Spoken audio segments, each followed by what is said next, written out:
Welcome back to another episode of the Shared Practices podcast. And in this episode, we're going to talk about setting goals and hitting goals. I think that, we're in the new year. And so whenever I think of the new year, I always think about how, everyone at the beginning of the year gets excited to have their goals and hit their goals. But there's also the likelihood that, you set your goals and then there's a percentage of people that just won't hit them. And so I want to take this episode to talk about two different things. I want to talk about setting goals, how to think about that, and then also how to execute upon it. So first, let's talk about goals. So, I think that there's something that I've noticed is that when people enter into practice ownership, there's the initial period of ownership, whether you started up a location or you acquired a location, where you are really invested in the growth of the practice. It's, you're very driven, you're ambitious, and, your goals and your focus is going to be very professional, very focused on practice ownership, very focused on what you want for your practice. And then there comes a time where things start to sort of turn. Either you've accomplished your goals and the practice is not really able to grow, maybe a facility constraint, maybe you're just very comfortable where you're at, you don't want to push to the next level, or maybe you've tried to hit your goals and you've just been like, you know what, it's just, I'm happy where I'm at, and you kind of forget about the goals. So there's like this coasting period that a lot of people go through. And then there's the other side where you might be thinking about an exit. Maybe an exit's near, maybe you're, later in your career thinking about retirement. And that's where maybe goals in those last 5 years start to come back up, because maybe you're thinking, okay, well, I have a couple practices, maybe I have a practice, and I want to maximize my enterprise value before I sell it. So that'll set me up for a great retirement. So then maybe I'm going to push a little bit more. And so those are kind of the different circumstances in which somebody were to set goals. And so, if you're listening to the podcast, I'm going to assume most likely you're either in the beginning of your career growing your practice, or you're in that point of your career where you may have already grown your practice substantially and you're more in that coasting phase. And then, I'll also touch on the exit piece, but I would imagine that based on what I know about our audience, we probably have people more in the first two buckets than in that exit bucket. So, I think that let's go ahead and start with the person who is early in ownership and they are trying to push that practice and grow, and how to think about that. So, I think that my favorite thing when really determining goals is making sure that every person has the best version of their life as a practice owner very clear in their mind. Because your goals, I think that I've talked to a lot of people who have reached their goals and not been very satisfied, where you've pushed very hard, you wanted to make a certain amount of money each month, you wanted to have your practice have a certain amount of collections, and then those things truly occur. And there's this feeling of emptiness that can come up for a lot of really ambitious and driven people, because they put so much weight into the goal that when they accomplished it, now all of a sudden there's this what's next? This isn't what I thought it would be. And so I also think that part of this conversation is making sure that when you hit your goals, they're very gratifying, because I don't want to have a whole episode talking about goals and setting people up for an emptiness feeling after hitting their goal. And so what I find to be the difference between the people who, when they hit their goals, they're really grateful, they're extremely happy, and they're ready to push for the next goal, whether that be personal or professional. Their goals tend to be very in line with who they are naturally and what they value naturally. And they didn't deviate from their core tenets of who they are and what they believe to accomplish their goals. So let me give you an example. Let's just say we have a practice owner who is incredibly, maybe on the clinical entrepreneurial spectrum, they are very clinical. Right? They love clinical dentistry. That's what's, the most important thing to them. And then they somehow, maybe listen to the Shared Practices podcast or something like that. And they're like, wow, I really want a mega group that does $4 million a year. And $4 million a year is their mega goal. And then they spend years just really driven towards that $4 million. And then they bring on associates, and they have 20 plus team members now. And they have maybe 3 or 4 associates in this big team. And then they accomplish that goal and they realize that there's a lot of administrative stress, and there's a lot of management stress, and there's a lot of people stress, and there's replacement of doctors, and there's, maybe clinical quality to be concerned about. And maybe that person was like, you know what? liked clinical dentistry. Like maybe I shouldn't have done all of this. And then the complexion of their life looks different than what they want, right? That's an example of somebody who's very clinical choosing a very entrepreneurial path. And then I think you can say the same thing on the opposite side. Let's just say someone's very entrepreneurial and they want that, multi-doctor group, but they're very focused on paying off their student loans or something.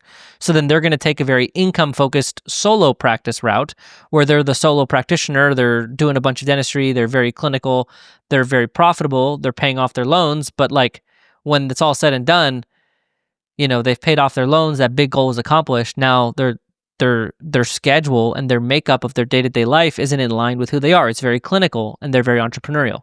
And so that's just one example of how I'm using that clinical entrepreneurial spectrum to think about the fact that, okay, you can accomplish your goals, but are those goals truly in line with who you are? And so, one of my favorite things to do is let's even trace your life back to before you were a dentist. Trace your life back before you went to dental school. Look at that version of your life and ask yourself, what were the things about me that were true then and now, right? So I'll give you my example, right? So before I even ever became a dentist, I was entrepreneurial as a kid. I mean, I was trying to do all kinds of stuff and I always just wanted freedom and autonomy. And that was just like, I always wanted that at every phase of my life, freedom and autonomy. It was just really important to me. And so when I look at my path, then you say, okay, well, freedom, autonomy is really important to me. So one of my goals should be to have freedom and autonomy, right? So then when you're charting out your career, you should make sure that those are in line with who you are, right? So I think that some buckets to think about are you somebody who likes building teams? Do you want to have a big team? Do you want to have a small team? Do you like simplicity? And you don't mind maybe kind of being more dependent or having things be more dependent on you, then maybe your clues are leading to maybe a simpler lifestyle, not necessarily having such a big team and keeping things simple, profitable, straightforward. And maybe you want to focus on the things outside of life, right? If you were to look in your past, you'd be like, you know what? I really liked biking, running, hiking, and that was really important to me. And I want to have time for those things. Great. Now set your goals in your practice and in your professional life around your desires personally. Then when you accomplish your goals, and maybe those goals are less clinical days, maybe they're less clinical days with the same income, right? Then you're extremely happy when you hit those goals because you got the other things that you value in life. And so I think really what I'm trying to say in a lot of different points and perspectives is think about your qualitative and quantitative goals. Your qualitative goals are how many clinical days do you work? What type of clinical dentistry are you doing? What does it feel like to lead your business and your teams? And so, those are going to be some of those types of goals. And then the quantitative goals, right? How much money do you want to make? What do you want your practice to be worth? Maybe you want multiple locations. If you have multiple locations, what do you want your enterprise value to be? Right? Those are the quantitative goals. And I think that if you put the quantitative goals first, and this is just my perspective, if you put the quantitative goals first, then I think you are potentially setting yourself up for that emptiness. But if you were to think of your qualitative goals, like your lifestyle goals, your what does work feel like? Where am I in my zone of genius? What's my unique ability?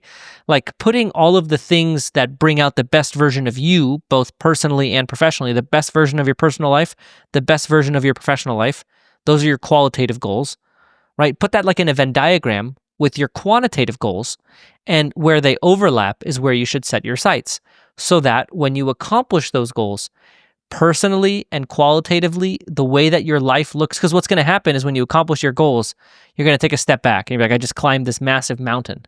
And when I got to the top of the mountain, you sit there and you look at the view, right? So when you accomplish your goals, you're going to stop and think and look, and you're going to say, what does my life look like?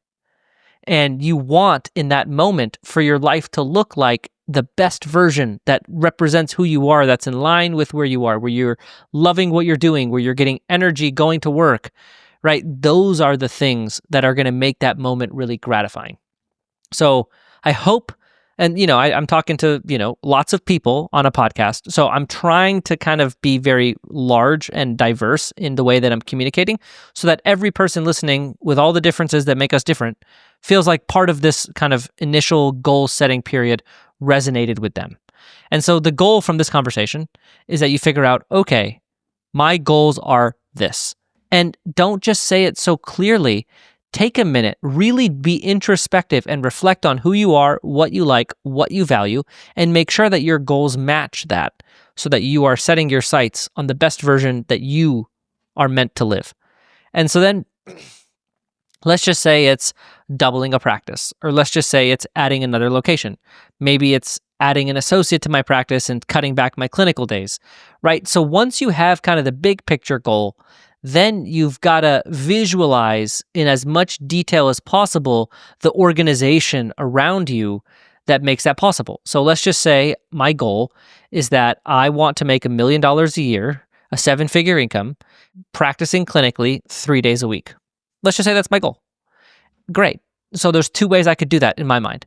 I could have me and an associate, and I work 3 days doing really productive procedures. And then between my practice profits and my production, I'm going to take home $1 million. Or I'll say, okay, well, I'm going to do it as a solo. And I'm going to just have a solo dentist and I'm going to take home $1 million. But working 3 days a week, that means I probably got to do between the $1.7 to $2 million a year as a solo on 3 days a week, right? So then you start to put numbers to it. And so the way that this works is every iteration that you refine and plan out your goals gets more detailed. So the first version is vague, where you're saying, okay, I want to work 3 days a week and make $1 million, right? It's like, what does that really mean? How do we do that? Okay, well, now let's do the second layer. It's going to be me and an associate. I'm going to work Monday, Tuesday, Wednesday. The associate's going to work Tuesday, Wednesday, Thursday, Friday. And the practice is going to do 2.4 million in a given year. And then when I chart out my overhead, I'll make $1 million. And then the 1.4 will be paying for the practice expenses, the associate, everything else, bank, everything. And so now, right, we've added a layer of detail. And now we say, okay, so now I see what the practice has to do so that I can hit my goals. Now, what needs to happen in the practice? And, this is where coaching comes in, right? Where we can essentially take your goal and then really look at it in more detail. And we can say, okay, well, what do the metrics say? What opportunities are in your practice? How many patients are there? In some markets, I would say that potentially going the solo route and doing the $1.7 to $2 million as a solo is a better way to hit your goals. In other practices, I would say that in other markets, I would say that the 2-doctor route is the better route, right? So it doesn't mean that one is right over the other. There's just different paths for different people. And, you want to pick the path that is both in line with who you are, right? If you want to manage an associate and you want to have that feeling of having the practice be open Thursday, Friday, where you're not there and the associate's there and you're making some money and you feel like you've built some net worth and then you have a larger team, then you're going to kind of go down that road. If you're like, what, I really just like to be super busy when I'm in the office. I want to get into the office and I just want to be running around, not wasting a second of my time, then you're probably going to go more of the solo route, right? So they're both possible. They're both, can be done. It's just the correct number of providers, the correct number of patients, all of those things to really accomplish that. But what's most important is that it's in line with who you are. So now, as we've taken this conversation, we've talked about how we want to have our goals. Our goals need to be reflective of who we are. We want to have the quantitative goals and the qualitative goals. And then we set our practice goals in the Venn diagram where those two meet, right? We want it to be in line with who we are, and we want it to be in line with our financial goals. And then once that occurs, then you crystallize that and you visualize, what does my organization look like accomplishing those goals? And then you say, okay, well, what's the difference between where my organization is today and the visualization that I had of what that looks like when it's accomplished or when I've reached that point that I want to be at?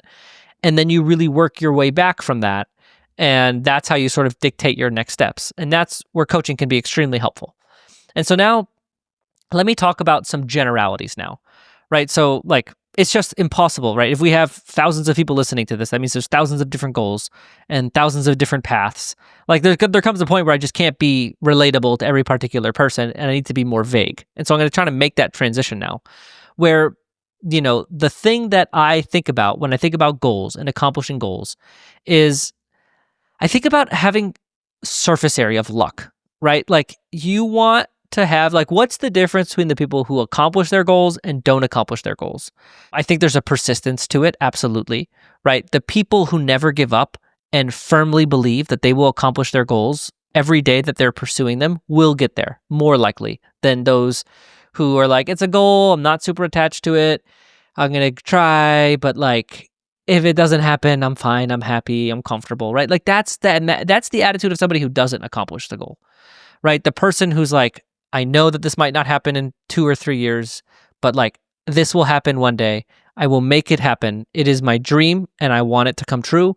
And I'm going to do whatever it takes day in and day out to get there.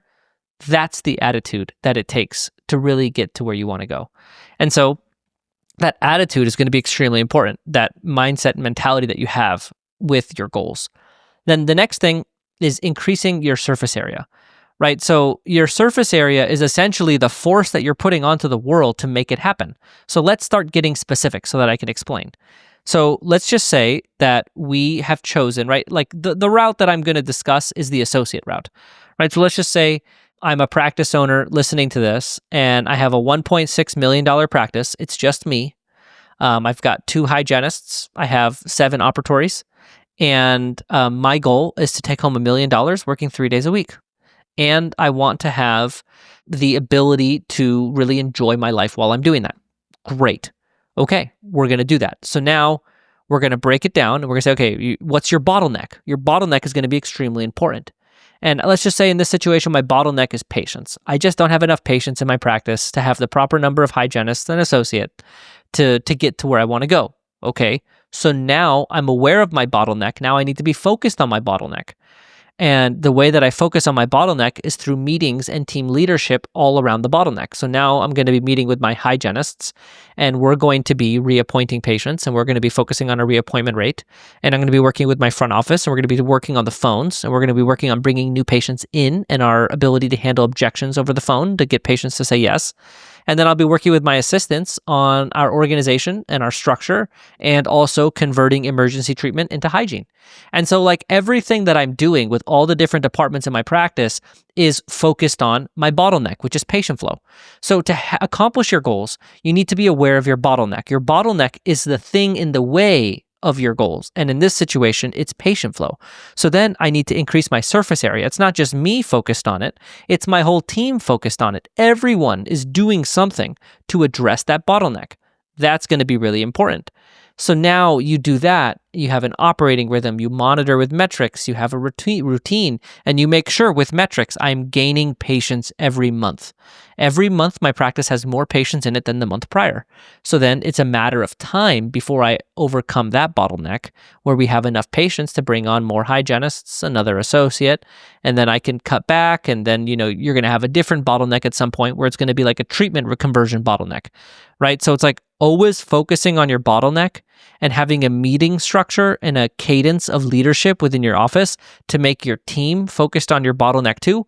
All of that increases your surface area and increases the ability to accomplish your goals. And so let's now kind of say, okay, so now I've talked enough about your initial goals, right? Like you've entered ownership, you get to that dream place and we've talked about that. So let's just say that this $1.6 million owner is going to be working really hard. They're going to be putting those meetings in place. They're going to have their bottlenecks to be a focus. Their team's going to be focused on the bottlenecks. Then it's only a matter of time before they accomplish it. They have the right mindset. Everything is going in the right direction. And then they get there, right? And hopefully they have this gratifying moment where they're like, wow, I work Monday, Tuesday, Wednesday. I never thought I'd work Monday, Tuesday, Wednesday. When I go into the office, I have a day where it's just like full of productive dentistry that I love. And I get to do endo and implants, and I get to do some Invisalign and whatever you like. And I get to be productive, and I get to make $1 million a year, which I never thought I would do, right? Like this is hopefully the feeling that somebody is having as they're accomplishing those goals. And then there's a really interesting thing that happens. So there's the what's next. And there's a subset of people that the what's next is just a higher tier, right? Now I want to have a second practice, or now I want to cut back even more and I want to add another associate, right? Like there's definitely that type of person. And for that type of person, just listen to the first part of this episode and do it all over again, right? It's the same. It's just a new bar. But then there's that other type. And I want to talk about that other type because there's a lot of people out there who fall into this category where they get comfortable. And they're like, you know what? I'm making $1 million a year. I'm working 3 days a week. The practice is on autopilot. We got our meetings running. I have a strong office manager. Like, I want to focus on something else. I want to get in the best shape of my life, or I want to spend a lot of time with my kids. I want to, for me, I'm writing a book, right? Like, I think that there's lots of different things that you can do with that extra energy. And there's that subset of people that want to take it out of the practice and put it into a different place. And the thing that I want to say to that person, and this is something that I think is really important, is, not having an outlet for that energy leads to potentially a premature exit.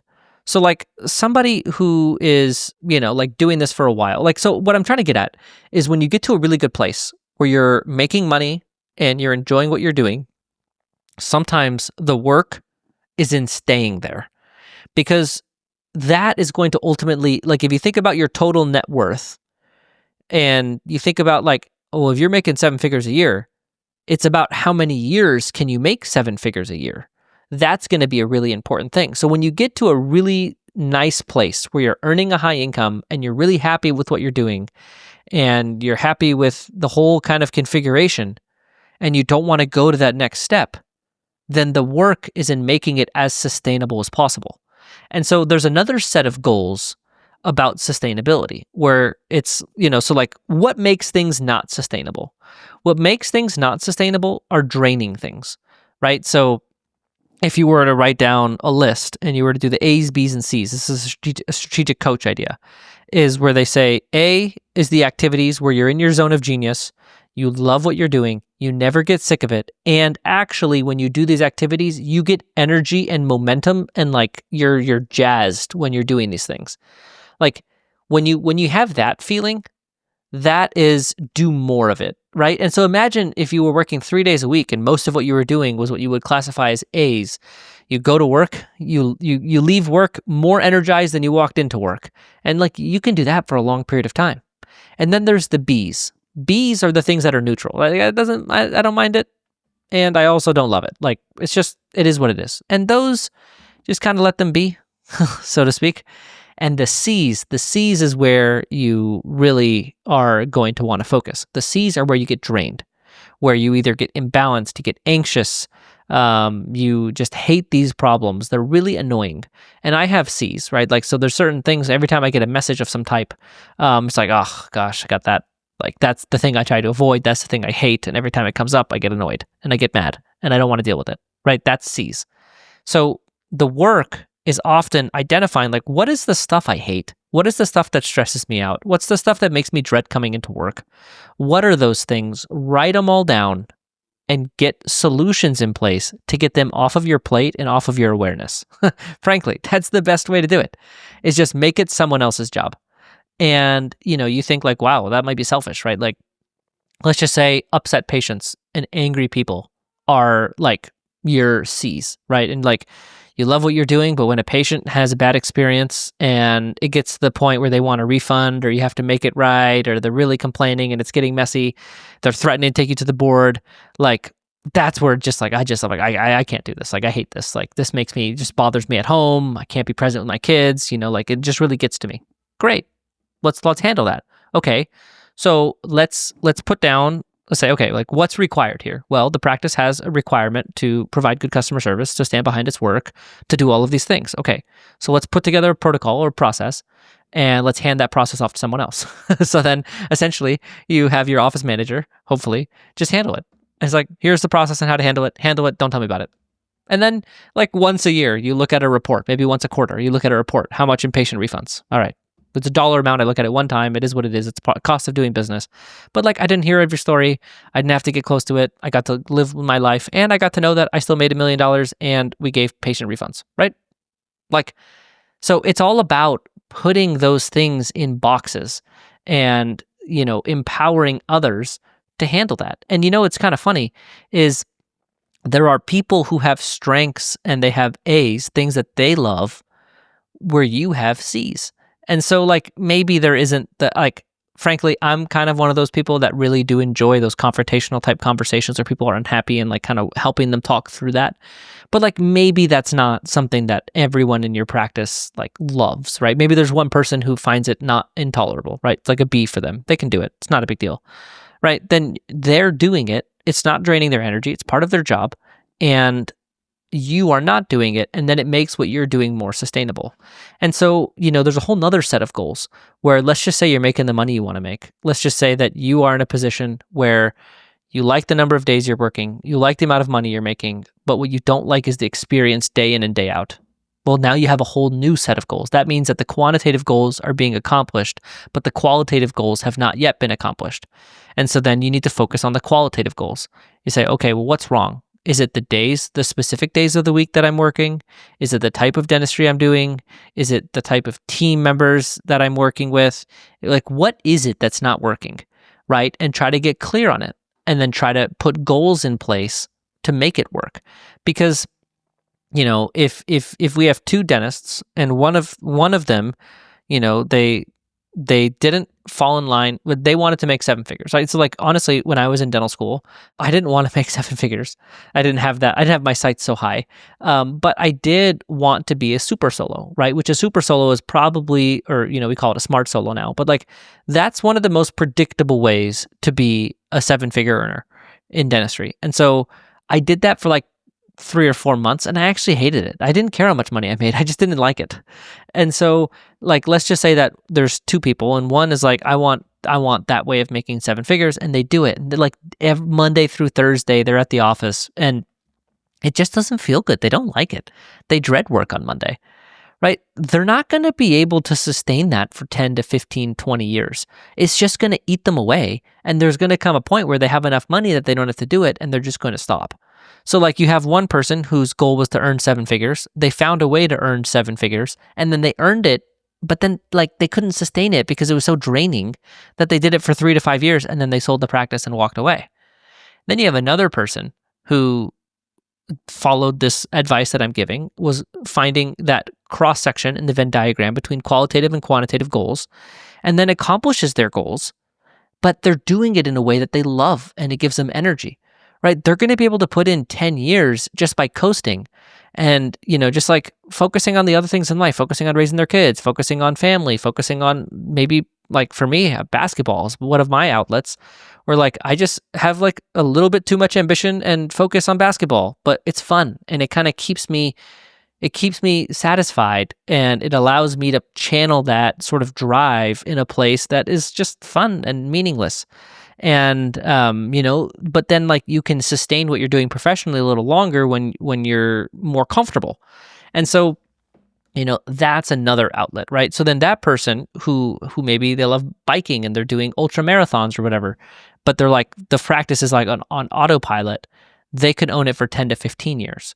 And then you think of the net worth difference between those two, the person who was able to sustain it longer ultimately got a more of a net worth outcome with the same exact maybe net worth, or the same exact practice 01k, the same exact income, but totally different net worths because of how long they were able to sustain doing it. And so we talked about those income arcs, right? So it's like, early in your career, you're going to want to get to that income and practice 01k value that you really want to be at. And then once you get there, the second thing that we talked about was sustaining that and sustaining it. And then the third place is sort of your exit, right? And when you're exiting, and I think I've come to realize that there are more dentists listening to the Shared Practices podcast today than there were before.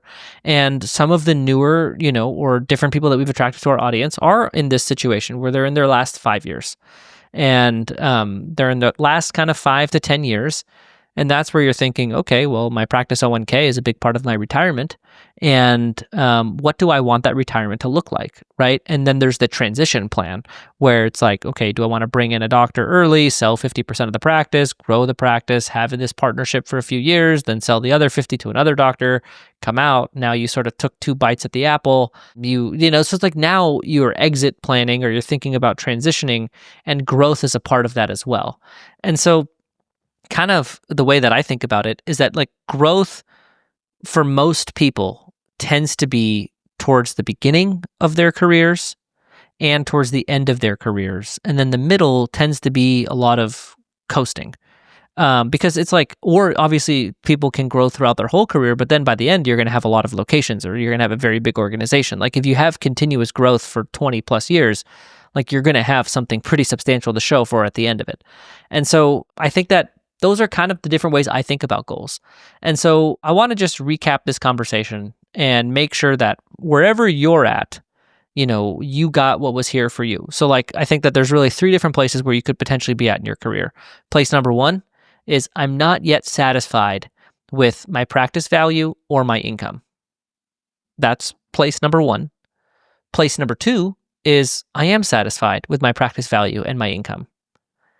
Place number 3 is I'm getting ready to exit or I'm thinking about transitioning in the next 5 to 10 years. And I want to think about extracting as much value from my practice 01k as possible. Those are kind of the 3 different places. So if you are in that first place, not happy with your income and your goals, or your income and your net worth, then you're going to want to think, okay, let's understand me as much as possible. What am I like? Well, what was I like before I became a dentist? And what does the best version of my life look like, irregardless of my income and financial goals, my qualitative goals? Then my quantitative goals, how much money do I want to make? How much net worth do I want to have? All of that. And then you overlay those 2. And you say, okay, now I've found the intersection between my quantitative, my qualitative goals. That's what I'm shooting for. Then you get your bottlenecks in the way. You visualize so that now we've gotten the Venn diagram. We have a somewhat of an idea of what we're going for. And then, like I just mentioned, every time you have a goal and you are trying to get that goal to come true, you need to refine the amount of detail and the level of detail of that goal. Right? So the first level of detail that we discussed in this episode was I want to work 3 days a week and I want to make $1 million. Great. That's not that much detail. There's a lot of different ways you can do that. Okay, let's add another layer of detail. I have 7 operatories. I want to do $2.4 million. I want to have an associate working Tuesday through Friday. I want to work Monday, Tuesday, Wednesday, doing primarily high productive procedures. And that's my office configuration. Great. That's a second level of detail. Now, the third level of detail would be, well, how many patients do you need? How many hygienists would you need? What days and weeks would the whole team work? And how many new patients a month will you need? What's your total diagnosis necessary? What's your total treatment acceptance necessary? What types of dentistry are you going to refer in or out? What type of doctor are you going to get? Like you see how much there's more and more detail as you get deeper and deeper.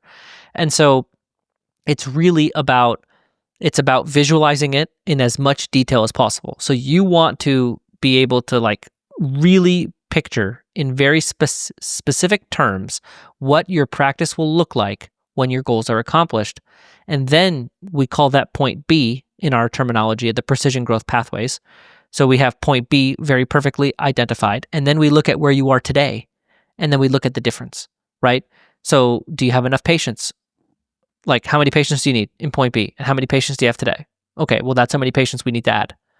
Then you say, okay, well, how many providers do you have today? How many providers do you need in the future? Okay, that's how many providers you need to add, right? So it's like, it's really about taking that arrow, right? So you start by visualizing where you want to go. Then you draw a line back to where you are today, and that's your path. And so then there's bottlenecks in your way, right? What is the biggest obstruction? It's probably, if you need more patients, it'll be patient flow. And so then it's how do I create as much surface area and momentum from my team around where I want to go? And then you have your meetings, your cadence, your leadership, so that not only are you trying to go to where you want to go, but also your team is going with you. Now we have more momentum heading towards our goals. And then eventually you have that unshakable belief and you have that momentum and you are gaining patients month over month. Then it's just a matter of time before you get there. It's just about knowing the metrics, understanding the steps, and making sure that you're doing the right thing in the right order. And again, that's where coaching can be extremely helpful. And that's where, again, you get to your goals. And then hopefully, you've had that experience of being like, you know what? I nailed it. Like, my goals are exactly what I like. I'm so happy in this day-to-day life, right? Because that's what's going to happen is when you accomplish your goals, you're going to sit back at the top of the mountain and you're going to look around and you're going to see the view. And what you're going to be looking at is you're going to be looking at the rest of your life around that professional goal. You're not going to be like, once the goal's accomplished, you kind of like that whole gravity that's pulling you towards it kind of dissipates. And what's left is the reflection of what does my life around the goal look like? And if you accomplish your goals one way where you're like, man, I'm really not happy. I'm not like, maybe you accomplish your goals on a Thursday and you don't go to work until Monday and you're dreading work on Monday and you're like, oh, I'm still dreading work on Monday and I've accomplished my goals. Like there's going to be a feeling of emptiness there because all of this work was to dread Monday, right? Versus if you're like, I just got off on Wednesday. I just checked my report from my account and it's here for the first time. I accomplished my goals and wow, it feels so good. And you know what? I'm going to have a great weekend and I can't wait to go to work on Monday. Like that's a totally different experience. And so I really want that to be something that's very loud in this episode is the importance of aligning your goals with who you are, because that's the thing that will not change. You will be the same person that you are with your goals accomplished as you were before. And so you need to make sure that your goals are coherent and congruent with who you are. That is how you have that amazing experience. And then after you've accomplished your goals and you're comfortable with your income and your net worth and you're happy, right? There's the people that just want to keep going because they love the game of it, right? And I really resonate with those people, frankly. Like, you talk to them, they're like, I love the game. I just want to keep going. I love it. It's a game. There's those people and they'll just keep growing and growing and growing. And then you'll talk to them in 20 years and it's like wild what they've accomplished. And then there's the other people who are like, you know what? It's not a game to me. Like this is serious work and it also is like stressful and I don't want more management. I just want my practice to kind of like diminish its role in my life and I want to focus on the rest and be very happy. And then the goal is to sustain, because sustaining that comfortable income for a long period of time is where you get the biggest net worth rewards. Like we're all, if you're young and you're accomplishing your goals, you're still going to be young. So like you have a long time before you're not physically able. And it would be ideal for you financially if you were to extract as much income and savings as possible over many years. So then, that transitions us into the exit piece where, you're trying to think about your goals on the way out. And, hopefully you get a very gratifying experience on the way out and you accomplish your goals and you're able to kind of head to that next chapter of life feeling like you're very accomplished and happy with where things were at.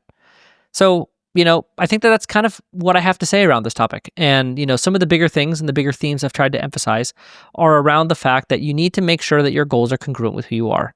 Some people love growth for growth's sake. And those people, when they accomplish their goals, it's really on to the next one. And, I definitely like, of anybody, I'm most like that. Like, it's nice to hit your goals. You have a little gratitude, you take time and space, and that's something I've learned to do. And then after that, it's just on to the next. And I love that pursuit. And then there's those people who want the pursuit in other things. And, those are the owners that, they've accomplished their goals. Their practice is great. They're happy. And now it's just about doing it longer term and focusing on the other areas of life. So I encourage you guys, especially if you are in one of those camps where you want growth and you're not happy with your income, you're not happy with your net worth, at Shared Practices, we do free practice audits. So we will actually sit there and talk to you and understand your goals. And then we will understand your practice and connect the difference between them. And so I'd highly recommend you kind of join us for that opportunity, sharedpractices.com, go to coaching, and then you select the free practice audit. And then we will go ahead and provide that for you so that you can know, where am I today? Where do I want to go? And how do I get there? Thank you for listening to another episode of the Shared Practices podcast. Looking forward to seeing you on the next episode. Thanks for listening.